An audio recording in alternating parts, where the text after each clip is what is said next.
Hey, we're Saints. Father Chris here. Welcome to our Crucifixional live stream. Glad to have you beautiful people with us on this glorious Thursday. I'm so proud and excited to share my co-host this morning, my oldest child, Sophia. They don't get to be on camera very often. In fact, this is the first time, right? The very first. So I'm excited. I'm proud. You have to indulge me today because it's my show. With that being said, we're going to talk with Sophia. I mean, clearly I'm a biased father. Clearly, my opinion is with effusive praise and love. But this is an amazing, amazing human being who has a drive and a work ethic to succeed that far surpasses my own. One that to be candid, that I aspire to. I say that honestly. I'm not flattering her. I'm not bragging in front of you. It's just honest thoughts. So I wanted her, as we think about how to get stuff done, to produce, just to share with us even one insight on how she makes things happen, the stuff that she has happened. So with that being said, in 50 words or less, tell the people, tell the Warrior Saints, who are you? What do you do? What's your story? Where are you at? Okay, I'm Sophia. I just finished my junior year of high school. I'm going to be a senior, getting ready for college. I am in charge and am on the leadership boards of multiple national and international organizations. And yeah, that's the deal. Her resume is way longer than that, so I'm just super proud. She's so good. What I wanted to ask you, sweetheart, because like I said, honestly, I was not, trying to brag, but what I'm impressed with is the things that you get done and the focus with which you have. So can you tell me, what are some of the temptations that you may face or the challenges that you faced, and how have you in your life implemented a strong and valuable work ethic? Yeah, so there's a lot of distractions out there. I think everywhere you look, the world is offering some type of distraction to get you off from the path that you're supposed to be on, the correct, whether it's the correct Christian path or the right path to general success. But you think of social media in a sense. You have TikTok and Instagram and Facebook and all of these things that you can scroll on. I mean, their algorithms are programmed for you to keep scrolling forever and ever and ever. And it's the number one biggest time waster in the entire world. So my number one tip, and I'm not always the best at it, but when I do it, it is probably one of my biggest time savers, is deleting your social media. Not deleting your accounts. You still want to be able to. It's a good tool. You can still communicate with people through it, but delete it off of your phone for a certain period of time, especially when you have to get things done, because it just eliminates that time waster. So that's an interesting distinction that you draw. Like, you have whatever your socials are at, Sophia.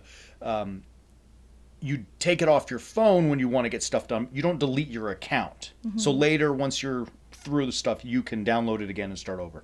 Right. Clever. I never thought of that. All right, so being some of the challenges that you face, social media, one of the hacks that you do is to remove your account. What drives you? How do you dig deep that you do and find that work ethic that you have? Can you share insights with us?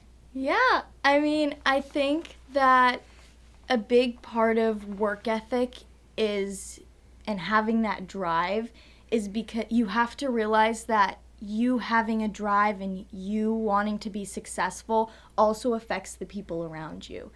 You being successful and you putting a million hours of work into an insane project and making it into something amazing can inspire a kid next to you who maybe has been having a little trouble with work ethic and maybe doesn't have the motivation and the drive that you might have or you might be able to offer them. So it allows for a little inspirational teaching moment, and you don't even have to say anything. It's just your actions kind of can show that and let them see what you're doing. Yeah.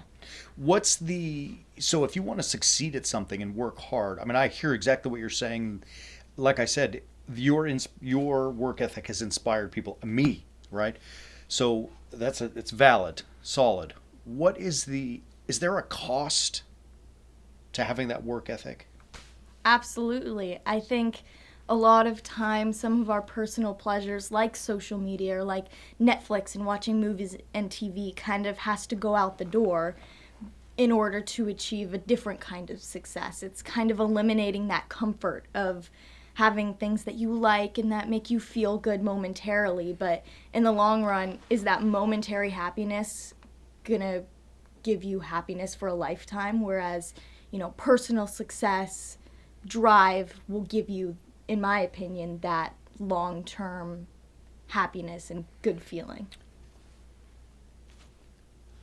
So, all right, clearly I'm so proud, but I mean the question, as the answer, I think what you gave, if I see it right, Baba, is that like the sacrifice you have to make is on the front end of some of the comfort and the ease and TikTok or whatever you want to scroll through, and the reward for that may be long-term success. Otherwise, is it the converse true? So if you spend the time in the comfort, what's the outcome of that long-term success or the larger project success? If you're saying if... What if you flip it? What if you spend more time on TikTok and comfort? In my experience, it doesn't work out that you have that long-term success, because you watch a 15-second video on Instagram or on TikTok, and you like a post on Instagram, and it gives you, or you get however many likes on your social media. It gives you 5 minutes of good feeling, but in the end, what's that going to do? You scrolling and you editing photos isn't going to do anything for you long term. It's going to make you feel good for about 10 seconds, and then you go back to realizing you have a million other problems you have to deal with in your life. Whereas putting work into things that matter, things that will truly change your life, are the things that will guide you on a straight, good path to success. Yeah, I agree with you. Makes me think of you're wise. There's a beautiful text in Proverbs. So the book of Proverbs, chapter 13, has this verse I love, that the soul of the sluggard, the lazy man, the one who doesn't want to work and enjoys that comfort. It's Proverbs' way of talking about TikTok scrollers. So the soul of the sluggard searches or craves and gets nothing. But the soul of the diligent, meaning the one who pounds and grinds moment after moment, receives richly, or is richly filled, whatever the words are, supplied. So in other words, right, like, if you're going to be lazy about it and enjoy the comforts, you're not going to get anything. It's only through that diligent and persistent hard work. I think it's great. I appreciate you. I appreciate the time. I love having her with us. It's fun. We may do it again. So thank you for indulging me. I'm so proud of her and her sister both that I just wanted to, show her off. But there's some wisdom in there. So Warrior Saints, I want you to take that with you. Take that understanding that, like, if you want, we'll say it in her words, in my words. The cost of great success is on the front end of comfort and ease. So if you want to find comfort and ease as the end goal, go for it. That it's easy. But if you want to succeed in whatever it may be in your life, the cost is up front. Doesn't necessarily mean the reward is guaranteed, but it's guaranteed not to happen if there's no sacrifice up front. Love you, beautiful people. Visit us at warriorsaints.org. It's right there. We will see you again tomorrow. And as always, keep walking on the way of the Warrior Saint.